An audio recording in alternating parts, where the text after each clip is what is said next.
عقیدے کی حفاظت کرو، اپنے بچوں کو بتاؤ۔ لوگ کہتے ہیں کہ اگر کوئی قادیانی ہمیں مل گیا اور ہم اس کے ساتھ بیٹھ گئے اور اس کے ساتھ ملاقات کر لی اور اس کے ساتھ میل جول کر لیا تو اس سے کیا ہوگا؟ اس بھائی سے ہم یہ پوچھتے ہیں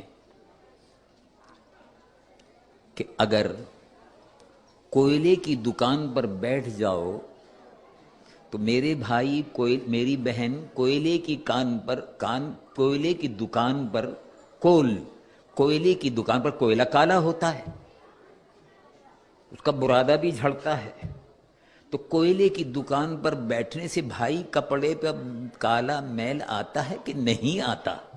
کہتے ہیں کہ آتا ہے۔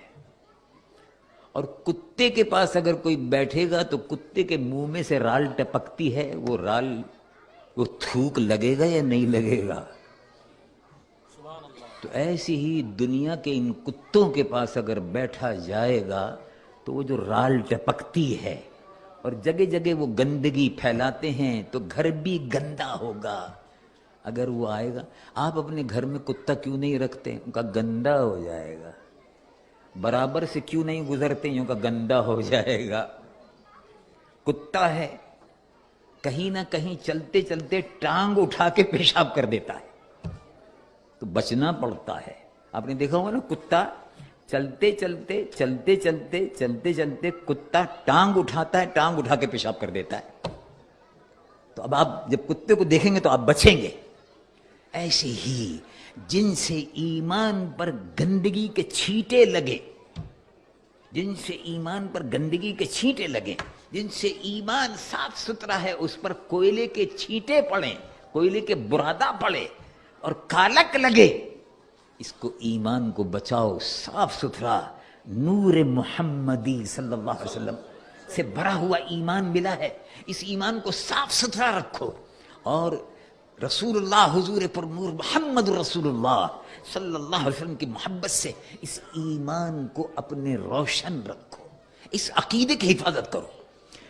اور اگر صحبت برے لوگوں کی، اسلام کے دشمنوں کی صحبت میں، اور خاص طور سے مرزائی قادیانی رسول اللہ کی نبوت کے دشمن ہیں، دشمنان ختم نبوت سے میل جول سے، ملنے جلنے سے ایمان پر جو دھبے لگ جائیں گے ان سے ایمان کو بچاؤ۔ یہ ہمارا اور آپ کا فریضہ ہے۔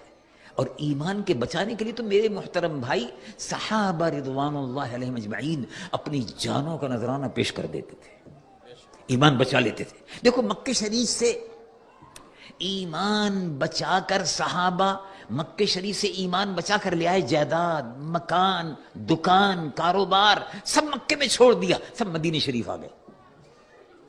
یہ معلوم یہ ہوا کہ ایمان قیمتی ہے، جائیداد ہے، مکان ہے، کاروبار ہے، یہ سب بعد کی چیزیں ہیں، یہ سب دنیا کی چیزیں ہیں، اصل جو ہے وہ ایمان ہے، اس کی حفاظت ضروری ہے۔ اور وہی بات اللہ رب العالمین جل جلالہ وعم نوالہ قرآن مجید و فرقان حمید میں بار بار ارشاد فرماتا ہے، اور ہمیں اور آپ کو اپنے ایمان کی حفاظت کا بندوبست کرنا چاہیے، اور اس ملک میں رہ کر خاص طور سے برائیوں سے بچتے